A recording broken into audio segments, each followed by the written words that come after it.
Hi, my name is Marlowe, and I'm one of the chemistry department liaisons here at the university. And I wanted to share with you just quickly how you can search and find articles and substances within the SciFinder chemistry resource. So I'm going to go ahead and share my screen. And so wanting to let you know here, we're going to start at the library website page. We've done a lot of revamping and it looks amazing. And so where you're going to go is down the left-hand side under research. And then for research, I'm going to take you to research guides. And the reason I'm taking you to research guides is because I've worked to put together some very chemistry related articles and resources and journals. So you'll find that here. And so just searching chemistry in this search bar will pull up anything that has chemistry, and it will pull right up to the top. And this takes you to this chemistry guide. And as I mentioned, there's some research and writing guides, a list of journals, books, and then we're going to go into databases here. And then under databases is where you'll find SciFinder. Now, one thing that's important is if this is your first time logging into SciFinder, you will need to create a username and password. I have done that in the past, but here's the login screen. So it's actually it's recognizing me and it's allowing me to go ahead and log in. So I'm going to go ahead and log in.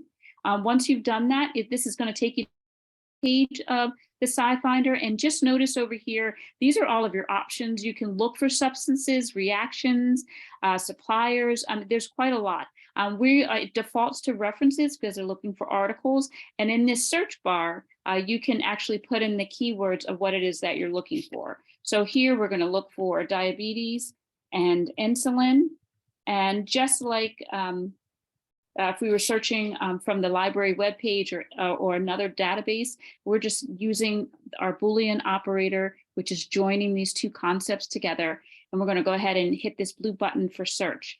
As it's searching, it's going to pull back anything that it sees diabetes and insulin in. And look at that, over 248,000, lots of results.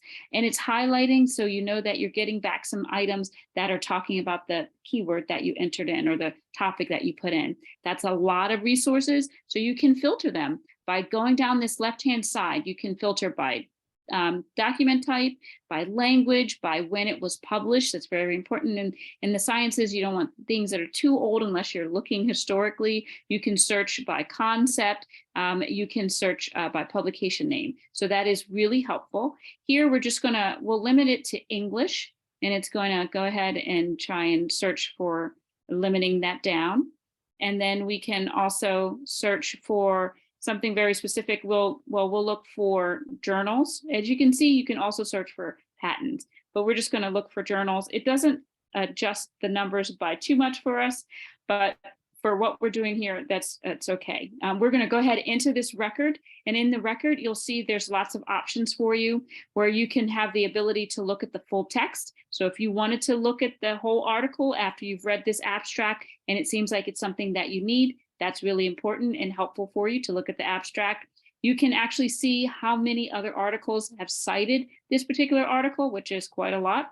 You can even go and see what substances are they talking about within this particular article. As a chemistry major, that's something probably that you're interested in, and you could actually do that. You can download them, email them, and you can even save alerts. Once you've signed in, you can save these searches that you've done. So I'm going to go back to home, because the other thing I want to show you quickly is that you can search if you're looking for just a particular title for an article and you know the publication name, you can actually you can search for that. So like, for instance, we're looking for something in the Journal of Organic Chemistry. We know that we can search for within the Journal of Organic Chemistry. If there is a particular article that you know of, you can search for that. We're just going to go ahead and put that in, and then it will pull back anything that has that actually it will pull back the actual article that you are looking for. This, I didn't actually give it one, so it's just giving me two different results. It has insulin 3 in the title, in the Journal of Organic Chemistry. So a really quick way for you to find articles if you already have the information about the citation of the journal it was published in, the title, even the author name you can search for. We're going to go back to the return home, and I just want to point out that you can search for substances here if there is something that you're looking for, just like we saw before, molecular formulas, you can look for them as well. That's my quick overview of SciFinder. Please feel free to reach out to me. My name is Marlowe Bogino. I am your library liaison as well. We actually have another liaison that's working with me as well, but feel free to reach out at mbogino@xula.edu. Thank you so much and look forward to hearing from you.